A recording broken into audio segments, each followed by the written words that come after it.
Welcome everybody to Everyday Asphalt. My name is Jim Warren. We're glad to have you guys here today. The purpose of this program is to go a little bit deeper in the areas of materials, design, construction, and maintenance. We post all these webinars or podcasts up on our YouTube site at TxAPA, at Texas Asphalt Pavement Association. Just go to YouTube, type in there, and you'll see a playlist that says Everyday Asphalt, and you can click on there and watch all our podcasts. And then we also post these in an audio version on Spotify and on Apple Podcast. These typically will drop the day after, and so you can listen to them or watch them at your own pleasure. So we're glad to have you guys here today. Today, Mr. Larry Peirce is with us, our newbie with Texas Asphalt. So Larry, you were here. You're director of special projects, and so they got you running all over the state right now. Yeah, I didn't realize so many things were special. These are those other duties as assigned kind of deal. And glad to have you here. And so you're doing a lot of stuff with cities and counties and maps and all the other kind of stuff. And just they got you running ever, coordinating with districts and out there. And so Larry's another great resource for TxAPA and for the industry. So please feel free to reach out to him when you have a question. And so one of the things we're working on this month, last month we talked about ride schedule. This month we're talking about the whole pavement structure.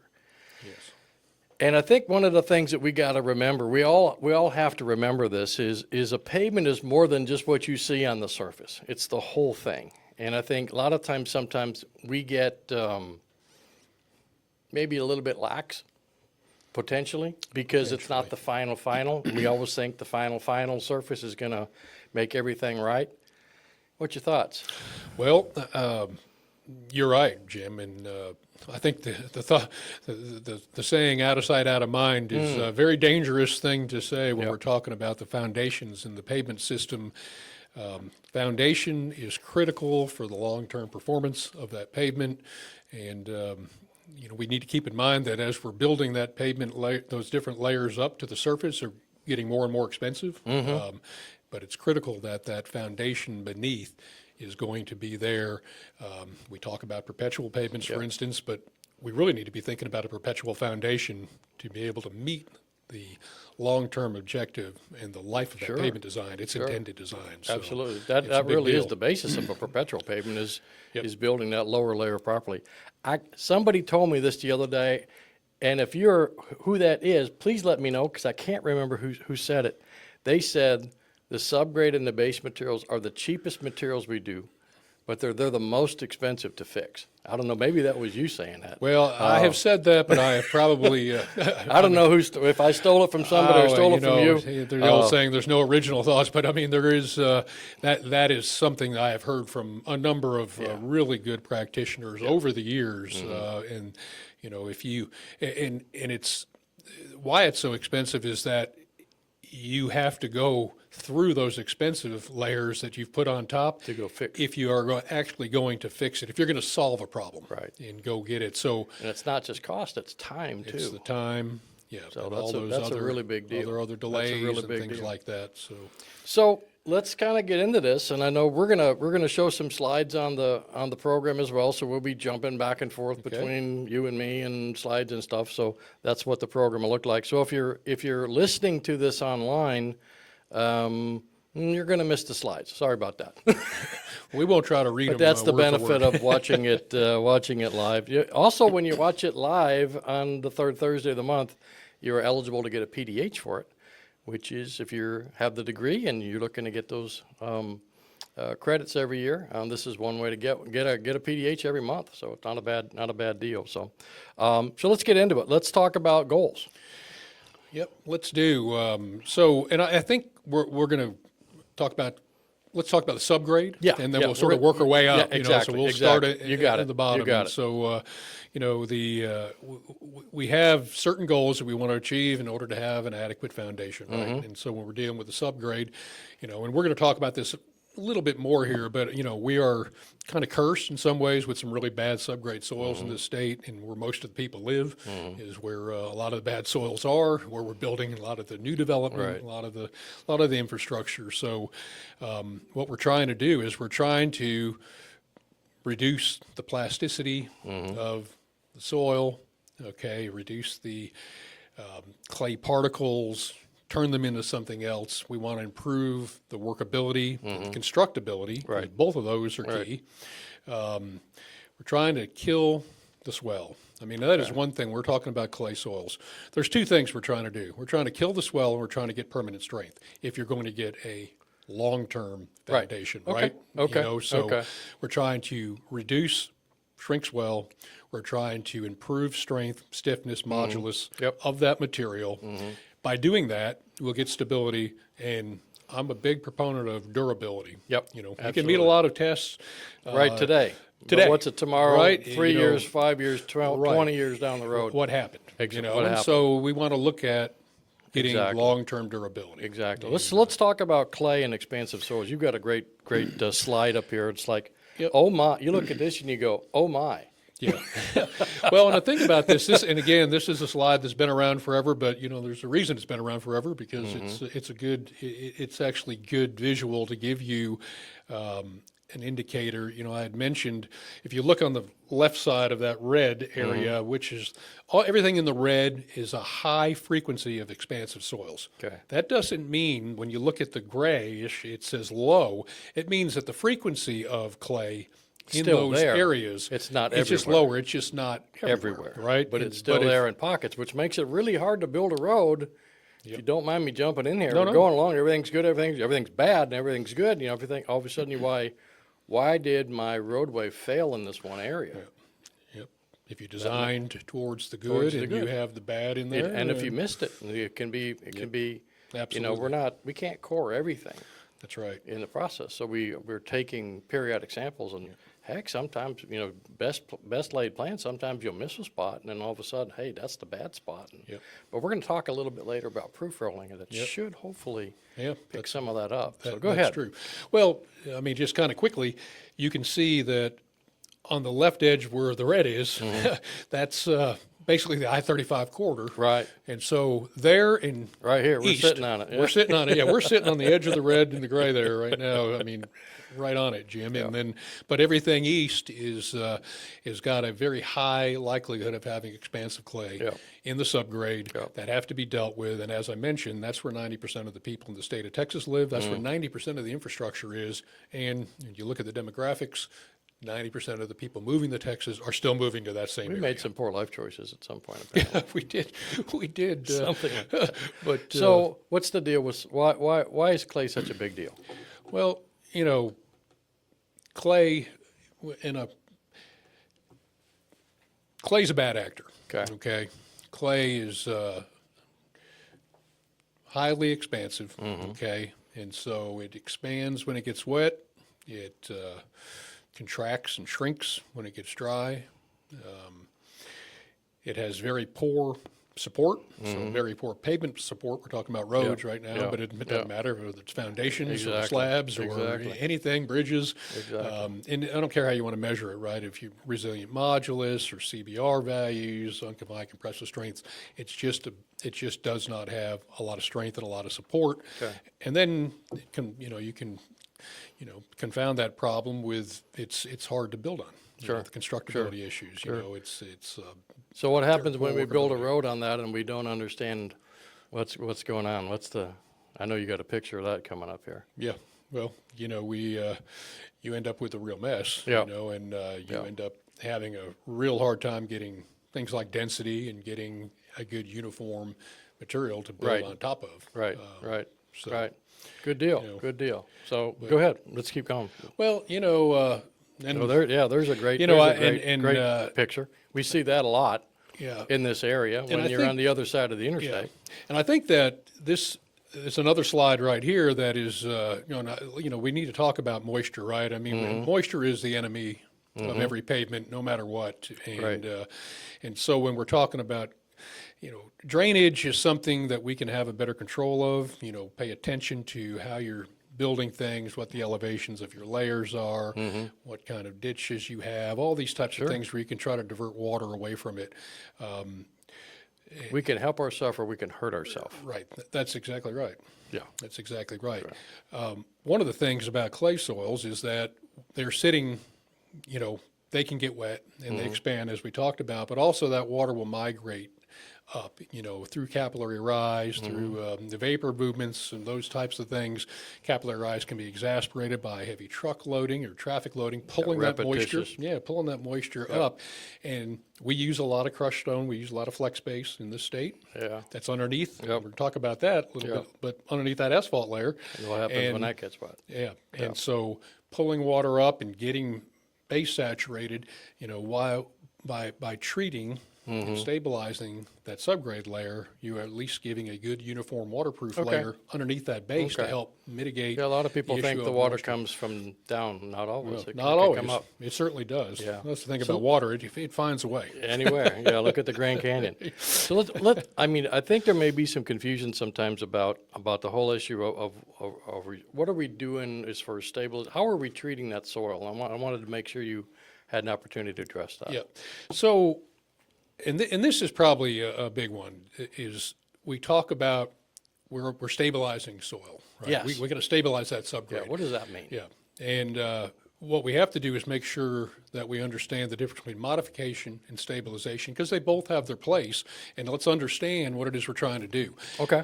Modifying a subgrade soil can mean a number of things. I mean, you can do moisture conditioning, where you just go in and get down to a certain level where you're worried about maybe a potential vertical rise and try to control how much, might try to put that into moisture check, and try to control things. That's a modification, a treatment. It may be not permanent, but modification is when you're talking about adding an additive to change the soil. When you're modifying something, you are changing the physical properties of it, but you're not ensuring that you have a permanent change in that material. Okay. You may put enough of lime or enough of cement or something like that to get immediate changes in the texture and how it behaves and how it'll compact. So and you can get density. That's modification. That's modification. So it has its place. So we say, well, why would we modify? Well, if you're going to build, you've got a big project that has temporary detour roads or staging areas for a lot of equipment, those types of things where it doesn't need to be there forever. Like, hey, I need this for 4 or 5 years. You can do modification. You don't have to do a tremendous amount of design work and all that kind of stuff. But if we're talking about pavements, we should be talking about stabilization. That's exactly right. And stabilization is when we go in and add the modifier at a dosage that is going to chemically and permanently change that material. So when we're talking about clay, you've got this clay, it's almost purely aluminum silica. You're going to put something like lime, which is calcium, and you're going to put it into a dosage in enough water and mix it thoroughly enough and allow it to do its thing that you're going to get a chemical change. You're going to take this aluminum silica that is in clay and you're going to mix it with calcium and create these hydrates that are permanent. Now you're getting deep, getting a little deep on me Okay, here. okay. No, Well, but we're good. But yeah, on the chemistry but side, I think that's it's important. It is a permanent deal. it is a permanent strength. if we use enough of the agent that we're using to modify. Use enough, or to design it stabilize. right, build it right, Okay. and you are going to end up with permanent strength, and you're going to end up killing the swell potential of that material, because it's really not clay anymore. It's something else. Something else. Okay. And what happens if we don't? Well, if we don't, that stuff is going to, over time, through moisture fluctuation, We're gonna have some problems, right? Yeah. You hear the term about, You've got a picture of that, I think, somewhere in here. There you go.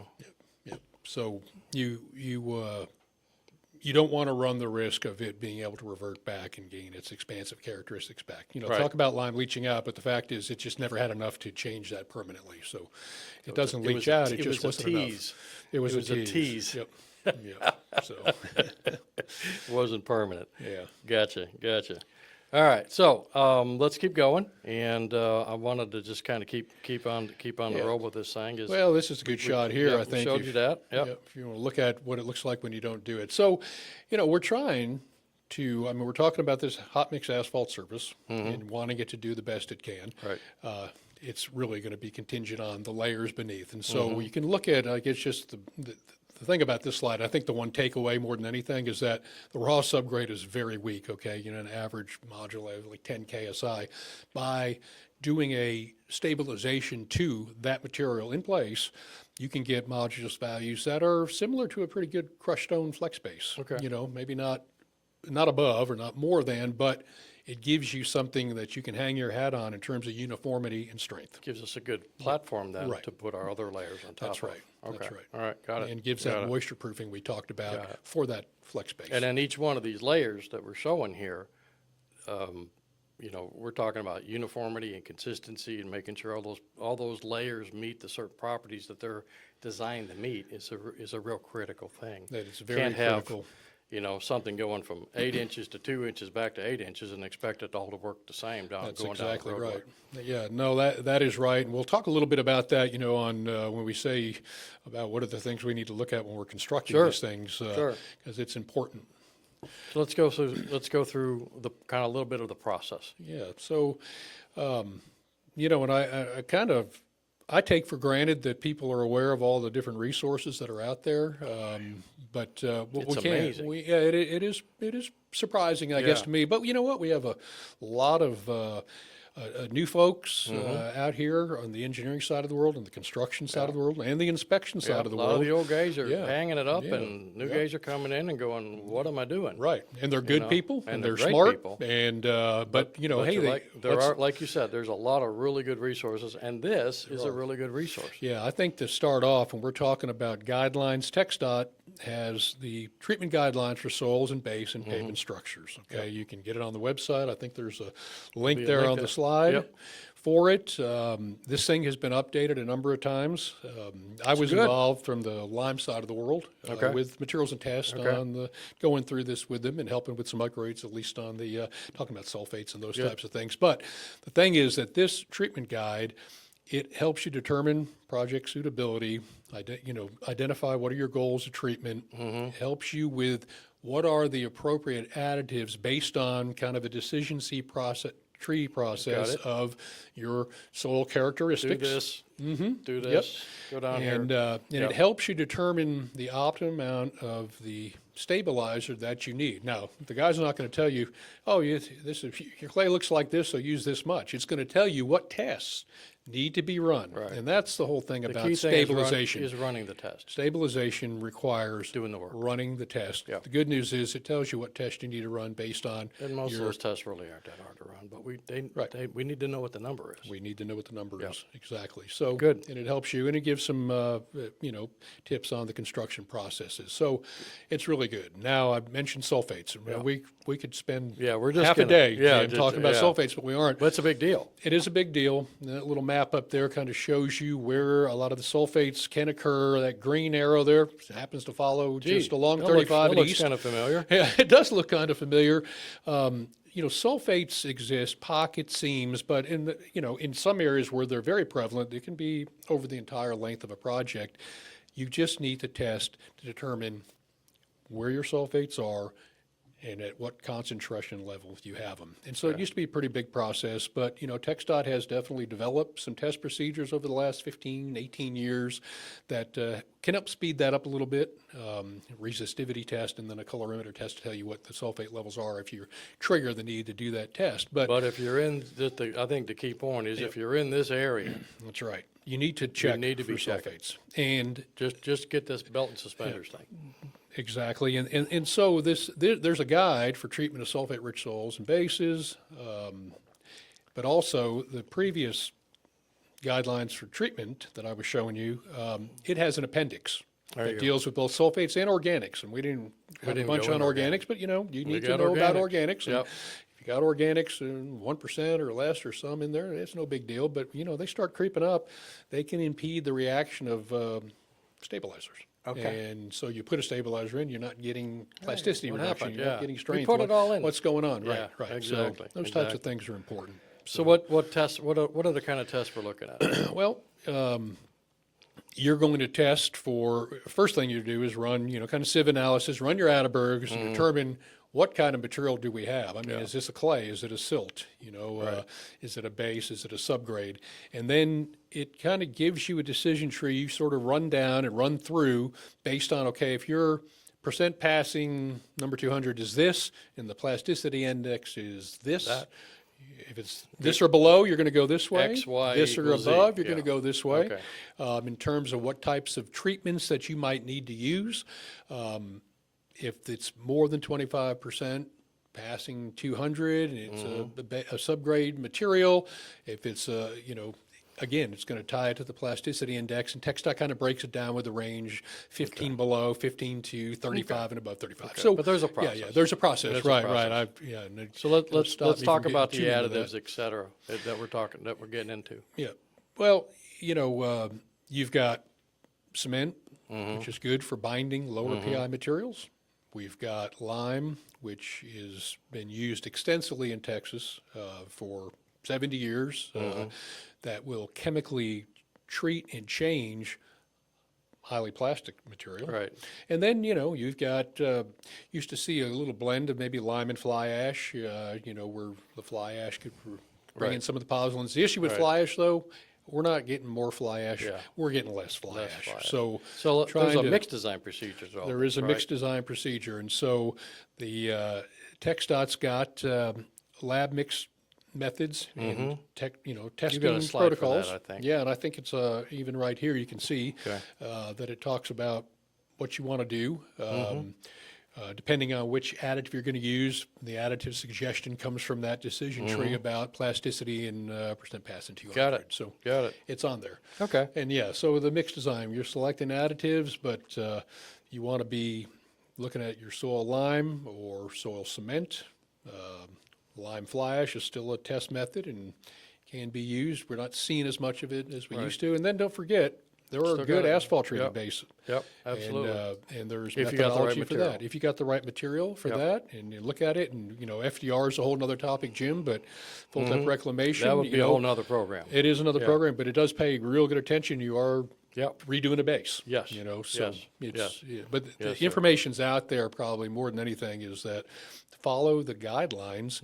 It points you to which test you should be doing based on what your soil is that you determine from testing to determine what your soil is. You got to do the work. Right. You got to do the work. So give us some key points. Well, key points, all soils are different, right? Soils are different, and so we can't make assumptions. Soils vary even through the length of a project. We can get, there are certain parts of the state where you can go from a plastic, you can have a 5-mile project that's got 40 PI clay and it's got sand. And we see that in districts around here that follow riverbeds, Yoakum District, Yeah.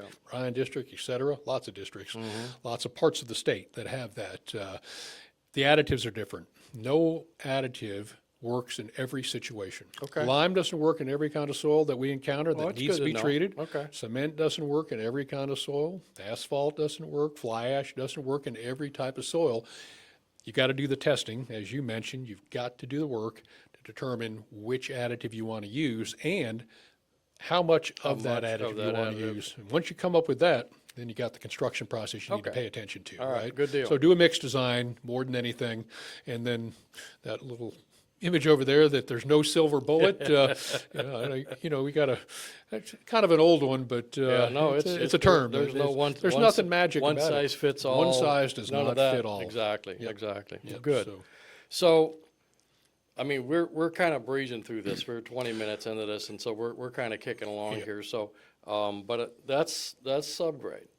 Right. But then we also have the opportunity to look at the base material. So let's spend a little bit of time on that. Yeah, let's do. So base, critically important. We've got a lot of roadways in this state, right? That the base is a big, big part of the structure of what is that pavement, Yep. right? And a lot of them where we've got very thin layers on top of them and asphalt, it's given some, structural benefit, of course, but, it's not the main riding surface. So we've Right. got to make sure that we're adequately looking at the bases. Right.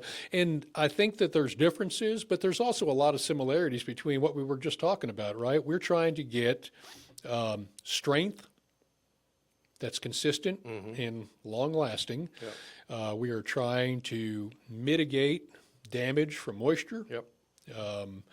And, so I mean, those are very similar. It's just kind of what we're doing on top of that improved subgrade Gotcha. to make sure that base material is going to last. Gotcha.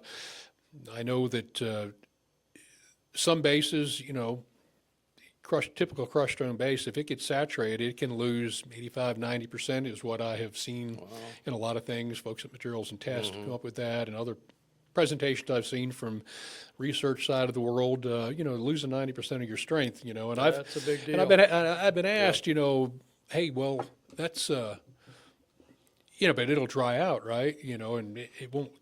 I said, well, that's Maybe. true, Yeah. maybe, but the damage bottom may be line is already that done. we can't take a pause and tell, okay, no truck traffic on this until the base decides to dry out. I mean, we're going to be running traffic on saturated base, and that's where the damage And really then you comes start from. getting very extreme Right, deflections, you get and deformation, then game rutting, over. those things, and Right. so so Okay. it's a big deal. Okay. And I think So again, just like soils and stuff, the base materials vary widely. Granted, vary a great widely. state, but it's got a little bit of everything in here, it doesn't it? really does. And there's a slide here that kind of shows, and it's hard to read. I think the point of the slide is you see all those different colors. We That's have different stuff. It's it's different stuff, and so as you mentioned. And some stuff is better than others. Some stuff is better than others, Yep. and so, we have to work on a budget. Otherwise, we wouldn't have to worry. We just build roads that would never Right. break. Maybe they'd be made out of steel, Right. but we have budget and other practical constraints that are going to require, as much as possible, to use local materials. That's Use materials that are good in the engineering. area. Well, that map will show you right there that is, it's kind of across the spectrum of what we have. Yep. We're blessed with some incredibly great aggregates that we're able to produce here in Central Texas. But But as then you right get- across the street, there's yep, not good stuff. clay to 1,000 feet or more deep, or soil silts and other soils, not rock. All right. And so we have a lot of gravels and things in South Texas. We've got a lot of different materials. We've got caliche pits that is type A material, type E, that can be used as a base material but needs treatment. So some of these marginal materials can be used if they are treated, and in the same vein, there's a process to follow. Right, And, exactly. And again, we just need to make sure we're following that process. And then we go back to TxDOT. And then we go back to TxDOT, and TxDOT again. Another good document. Another good document. Yep. And I can't stress enough, Jim, that folks need to familiarize themselves. They need both of those. They need both of those documents right there. The one They for ought to be guidelines for bookmarked. base. They ought to be subgrade. on your desktop as an icon to click on Yep. to get access Yeah, to. I really think so. And, Yep. and so this is the flex, we're talking about flex base here, selection and information guideline. I like this because there's a lot of information in there. And I frankly would need to drill into it just to remember some of the terminology and sure, everything. sure. But use the guide. But, it goes through So the this types. is one of the tables. One of the tables in there, right, that goes through type A, B, C, D. And, it'd be great if we could just use a very high quality, clean crushed stone base that you could get to optimum and compact and then keep water away from it it. Man, drained, you've yep. got a base that's going to last a long time. for a long, long time. Yep.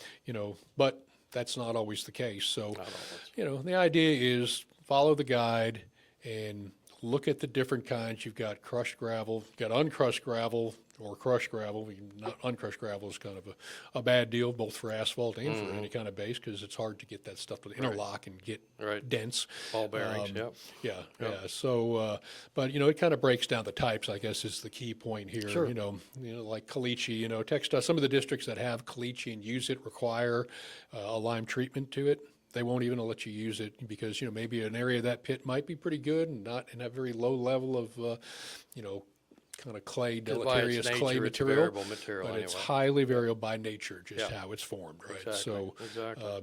it's just kind of you want to go through here and then And then you it's got your got select recommendations. recommendations Yes. on this table too on That's type selection, right? That's right, right. What does all that mean? Well, it just means that We got good stuff in it. Yeah, yeah. It shows that the type A and Ds can high high quality crushed stone material, you know, and you know you got this D that if you have a good clean crushed concrete, you know, again we could go really into all of this, but I think the bottom line is that there are certain areas where you've got a lot of gravel, local material, and that type of stuff, and you need to go ahead and evaluate that material if you're going to use it. And, you know, one source, you can't just always have, hey, I did a test 5 years ago on a area over here, and that's my stockpile. I mean, you need to make sure that you're kind of qualifying stockpiles as you're going into a project. And make sure what you got, if it's not adequate, can it be treated? And some stuff, you know, it's not even feasible when you start looking at treatment protocols, and you're like, hey, but then you're making good sound engineering engineering decisions at that point. Right. Yes, this was local. Yes, this was inexpensive, but we couldn't get it to the strength that we needed for the load that we're trying to carry. Therefore, this is why we had to come over here and use this other product, because it was going to, long term, it was going to do what we needed it to do. And that's just good engineering. You're using data. You go out, you're testing, you're sampling, you're developing data, and then you're making good engineering decisions from that. That's just, I mean, that's just like foundational. And we just got to make sure we're doing that. I agree 100%. You know, that's, and so, you know, we just need to, like we said, I think you just kind of summed it up very well there. You know, test it if it can be worked. I get passionate about this stuff. Well, you know, because again, what we talked about at the beginning is it's just base. I hear that all the time. We'll bridge it with the asphalt layer, and it's like, I just want to pull what hair I got left out. It's like, man, that is so wrong to think that way. Absolutely. It's a layer that's designed to be in there, and we've got to make sure these layers are in there for a reason. Otherwise, we wouldn't need it. But if we're putting this layer in for a reason, it needs to have a certain strength. It needs to have certain properties that you've been talking about. And we need to build it right, which is what we're going to talk about next. But if we don't do that, then we stack all this stuff on top of it, and then 6 months to 2 years later, all of a sudden we start having an issue, and people blame the asphalt. It's like, no, but now the fix is 2 feet down. Yes, and it's very expensive. And, you know, I'm all for optimizing the thickness of pavement layers. But you cannot do that unless you know what every layer has in terms of its value and what it's going to have. If you start making decisions on thickness of asphalt versus flex base without really understanding the properties of that material, then, you know, maybe you'll get lucky, maybe you did it right, or maybe you'll be sorry because you didn't do the testing. And do the design. So let's jump into construction. Yeah, let's do that. Well, I like this quote. Yep, a perfect laboratory mix design will only work in the field if proper construction procedures are followed. It's only as good as what we do. It's a two-way street. Absolutely. You can have a contractor go out there and, I mean, be the most diligent contractor in the world and do exactly, I mean, absolutely build it perfectly, but you gave him a design that was never going to last 30 years. He built it right, it didn't last. Well, the converse is true as well. We missed the traffic. You got to build it right. Exactly. You can give somebody a perfect design. Now let's make sure that we build it right. And so we got help there. We do. We've got TxDOT. Again, I go to TxDOT. I mean, that's where the fountainhead of this information comes from, and everybody should be looking at it. So we've got our standard specifications for construction, the spec book. Gets 24 updated spec book. This 2024. It's updated on a 10-year interval. Stays pretty close to every 10 years. You know. Well, and, there's special specs in between there. But we haven't had a new one yet, so we're almost a year into it, and we haven't had a special spec yet. So so far so good. So far so People good. are wanting to do stuff, but anyway. But the so what are our options here? Well, you know, there's a construction specification item, we call it, right? That for all the different types of treatments that we have been talking about. And they go through and give you 7 different items there.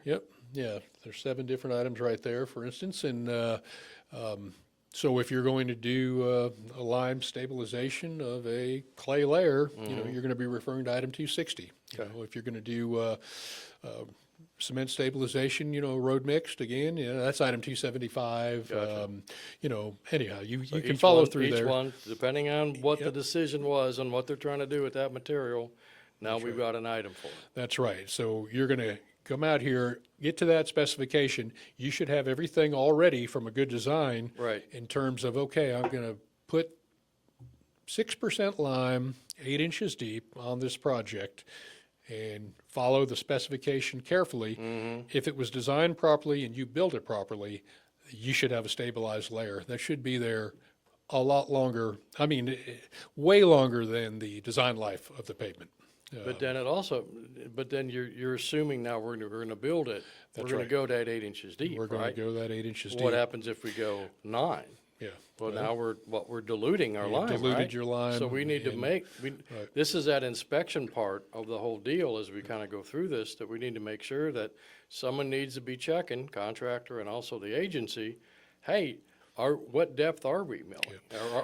Are we blending in there? And so same thing with like FDR. I know we're not talking about today, but that's a whole nother set of issues as well. It's critically important Yeah. because, again, we're doing dosages based on weight of the material. So if based you're on the going to mass, assign yeah. a depth, you've got to stick to it. Exactly, And, exactly. And so there's that. And then also, you know, the chemistry that is required for a lime stabilization to take place requires a significant amount of water. First of all, it's an exothermic reaction. If you took quicklime, put it in a glass, you've probably seen the experiment, it boils, you know. And so it is it's very demanding of water because it's an exothermic reaction, but also changing the chemistry of that clay requires a lot of water for that chemistry to take need some place. excess So water, if you are out there as an inspector, or if you're a contractor building it, you're going to use more water than you think you need to use, which is a bit of a challenge for Some everybody, places. right? You're like, hey, We're in a drought. or you Yeah. know what, water's We're kind of good. expensive. Yeah, You know, exactly. to get it over here, Yeah. and you know, we've got to truck it in, and you know, from a remote site or something like that. But it's critically important. That's why when you're first mixing in lime, Okay. you have got to be well above optimum moisture content. Okay. During that whole initial mixing and then what we're calling the mellowing period, which, you know, was. I think when you you're got a waiting. video. I think you got a video. Yeah, we do of have that. a video. Let's see if that's going to run today. And give it a click. Just give it a click. There we Okay, go. so on the left over here, my left, I think your left, you'll see that you're putting down lime slurry. So that's lime slurry. It is just quick lime that has been hydrated at a plant, Okay. terminal location. Yeah, he's putting a lot of water in there. Well, yeah, it's about 40% solids, 40% dry quick lime, and Okay. 60% water. Okay. That does not mean you don't have to continue adding water during the whole process. It just okay. means it gives you a good gets kickstart, you started. and it keeps a lot of the dust away. So Okay. TxDOT, probably 85% of the TxDOT projects in the state are used with slurry. Oh, okay. Yeah, Well, so good to know. and- yeah, Good it to know. is. And so then you can see this is a roadway mixer right here, very powerful one that is Stabilizer. Yep. going through and pulverizing that lime into that clay. You can see in the foreground there, look at Those the size chunks? of the clay Yeah. clods. Yeah. You know, that's how clay is. Now. Very quickly, yes, now, but very quickly you can see as they're mixing through there, this new mixing equipment is very powerful. It's not your father's Oldsmobile, like Oldsmobile, you know, like from a Cuisinart. yeah, I mean, this stuff is getting, you're typically getting close to gradation in the first couple passes, Wow. but certainly during, back and forth on that first day. Okay. But you still have to have this mellowing period. For slurry at TxDOT's minimum of 1 day, kind of overnight, let it mellow. What's optimum? Does it depend on the material? Well, I think optimum is that it Until can it's depend on the material, but if you have a really powerful mixer that can get that stuff Really close. Really intimately together. intimately together and Okay. you mellow it for a day, Okay. you're probably in good shape to come back that next Oh, day okay. and I do thought kind you of had to final wait mixing. Like 3 days or a week. No, well, if you're using dry quicklime, the specification is a minimum of 48 hours. Oh, okay. Okay. But Okay, so slurry, there's a you get a little bit of a construction jump benefit start. Yeah. Of using the slurry Yep, then. absolutely. Okay, And, cool. And then so you've after got that you've got mellowing, one more in there. Yep. yeah, after that mellowing period, what you're looking at now, this is kind of what it looks like doing the final mixing, but you're Okay. going to initial mixing, let it mellow, and then you're going to come back and do what we call final mixing and get it to grade. And that's when you're going to do your sampling Okay. to make sure that you take that back, that you're going to meet the Proctor from the lab Okay. design to get the Gotcha. Proctor, Gotcha. moisture density relationship. You're going to, before you do any compaction, you're going to want to make sure that, and you can do this in the initial mixing stage as well, actually, to catch the guy, that whole depth check. So phenolphthalein is a material that Yep. at a pH of about 9.4 or something, it Turn goes purple. from kind of a yellowish clear to Yeah. purple. Yeah. And, Pretty and so, clear. you know, want to run that check, and you want to make sure that It's that like a drug, thickness it's like is a designed. drug test for your pavement. Yeah, right. Well, you know, if you got a 6% design supposed to be 8 inches deep, and you make it 10 inches deep, you went from stabilizing that clay modification. to modification, Which is Even though- temporary, not permanent. even though it looks identical. Good- It looks good identical point. in the early stages. So we got to check. So you got to check. Got to make sure we're You doing got to that. check. And And I love the next one. I love your next slide. We got to do this. you know what? Proof rolling is something that I don't know that it gets done as much as it should, and maybe I'm wrong. You know, I don't want to. Yeah. I don't want to say that it doesn't. I've seen it not get Well, used. if they don't do it here, they're going to do it when they're starting to pave on top of it, and that's the wrong time to do your proof roll if you Absolutely. got to fix something. Absolutely. You know, so I mean, I think it's simple. Mm-hmm. It's not really expensive. Yeah, it takes a little bit of time, but you know, It ain't hard. it Driving a is not truck. hard. Yeah. And there's a number you can. I need a can of paint and a loaded truck. That's right. You pick the loaded truck. You want it to be a water truck, you want a dump truck, just make Yeah. sure it's got some That's it. Panamax, tires, and you Yeah. can go back and forth on it. Yeah. But it will really help you identify areas that are weak. If you think about it, the end of the thing we're doing on a layer is we're going to take densities, right? And then we're going to look at moisture content, see if it's optimum. Right. And, of course, we're going to try to go back and look at it versus the Proctor that was developed in the lab and everything for that treated material. But that's a discrete test, right? So if you get an area where you got a failing test, Like we talked about earlier. right, it's not just failing right there, right? The thing about this proof rolling It'll is that find it you're all. going to delineate Right. in that roadway Where that issue is. where kind of starts and stops. And then, as we talked about the cost, there's nothing cheaper than finding that problem in that treated subgrade, And fixing it right now. fixing it before you Put even anything think else on top about of putting it. anything else Amen. on top of it. Amen. And so proof rolling, well, look at that. There's a spec for proof rolling. There you go. Now, I will say I have one issue with the specification, and it says a minimum of 2 passes with the Okay. loaded. Okay. And I have seen, through my experience and talking with experts like, Dale Rand, Tim Martin, Stacy Rao, who Yeah. have looked at a lot of these, done Yeah. a lot of forensics, and Yeah. the ones I've seen on big projects, sometimes you've got to, that moisture that's down there, we talked about Gotta pump pulling it that up. Yeah. Sometimes 2 passes with a proof roller you're going to say, well, it looks like we're good. And you might do 5 passes and say, wait a minute, All of look a at that sudden- area right there. We're all starting of a to sudden see it's got this a little unstable. movement, and then we're starting to see it get a Well, little there's bit got to more be a damp. limit, right? You Yeah. can't be out there all day. No, you can't be out there all day, Right. but use some knowledge and use some Yeah. judgment out there to go back and forth and find out where those areas are. Good And I deal. think it saves you a lot of All right. Good kind of deal. save you a lot of heartburn. And then at the end, At the end, you're not going to come. you're not going to leave it out there for 3 You're months. not going to leave it out there for 3 months, but you might leave it out there. It may be a week or 2 Mm-hmm. weeks or something like that. And by specification, you can't just leave a treated layer untouched forever. You'll get desiccation. You'll continue getting that Starts to hydration. dry out, And and you want to protect that surface. So you either need to put some kind of an emulsion curing seal on top of Mm-hmm. it. I mean, you can put a small layer of aggregate if that's what you want to do. But this is what we really see is usually putting some Priming kind of it, a yeah. prime Yep. or emulsion curing seal on top of that until you're ready to go. Good deal. And then, if you do it right, you're going to build a good, strong foundation. Awesome. Awesome. So let's start wrapping it up here. We're going to run out of time here. But again, you've got TxDOT has got great resources. And if we're not using those resources, folks, we're not doing our job right. We got to get out there. We got to use those resources properly. We absolutely have to. And they are great resources. Like, again, have them bookmarked on your desktop so you know where to go.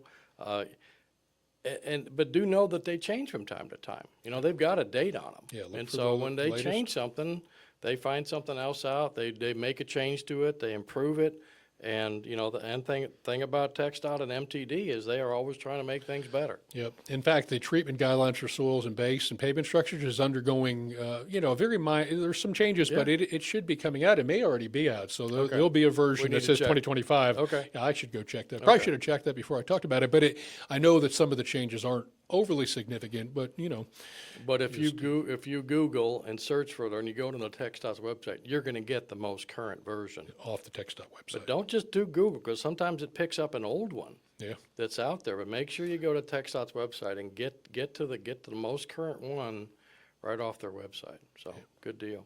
Yes, sir. So again, spec books. We got a new spec book this past Yep, year, got a and new so spec we're book. in a year Follow into that, and so Got it. there were a bunch of changes in that. So were. again, we just want to stay up with it. Yep. We just want to stay up with it. So we got one last slide here, and I just want to throw that up. Something we've been working out in-house with Apex is just we're kind of got this poster concept that we're going to print some posters on. But I think the big thing is when we build from the bottom up, when we're careful about what we do and how we do it, we're going to get a long-lasting, more durable asphalt pavement out of it. So we're going to get that quality, we're going to get your durability word, and we're going to get value. And I think that to me that is really kind of the whole key to this whole thing. Yep. Closing thoughts. Yeah. Well, I think the closing thoughts are that there is definitely there is information out there through forensics that have been done here fairly recently. Both TTI, Tom Sculling's looked at, Ruben Carrasco over at Pavement Analysis and Design, where they have looked at some projects where I-10 in Beaumont District, the lime stabilized layer, they have gone down and we're able to core part of it out. Wow. 62 years old. Wow. Okay. Hit it with phenolphthalein, turned bright purple. That's a lime there's layer. the lime still in there. A lime layer. And so in a big rehabilitation strategy, some of those lanes don't need that lime layer messed with. It's got a foundation. And and there's some others in other districts. That's pretty perpetual to That's me. pretty perpetual. And, you've spent the time and the money, you got a good foundation. So I think that Good deal. starting there and working your way up Awesome. is key. Awesome. Well, good deal. Well, man, we're right on time, I think. We're pretty close to it. So Larry, thank you so much for coming out today. And Thanks for having me. Appreciate your expertise in this. And Been watching your Everyday Asphalt for quite a while, so now you made the chair. I feel I appreciate you made having the chair. me You come can, in. don't sign my table, but we'll figure something out. Folks, that's all we got time today. Appreciate it. Again, if you go to YouTube and type in Texas Asphalt Pavement Association, you'll find this in there in the playlist tomorrow. And then also listen to us on audio version on this on Spotify and Apple Podcast. We are on the third Thursday of the month. If you go to Texas Asphalt Pavement Association and click on events, you'll see the sign up for Everyday Asphalt. So go ahead and get signed up for that for next month. And we'll be back here doing another program. So thanks, everybody. Be safe out there and ever forward. Take care of it. Have a great day.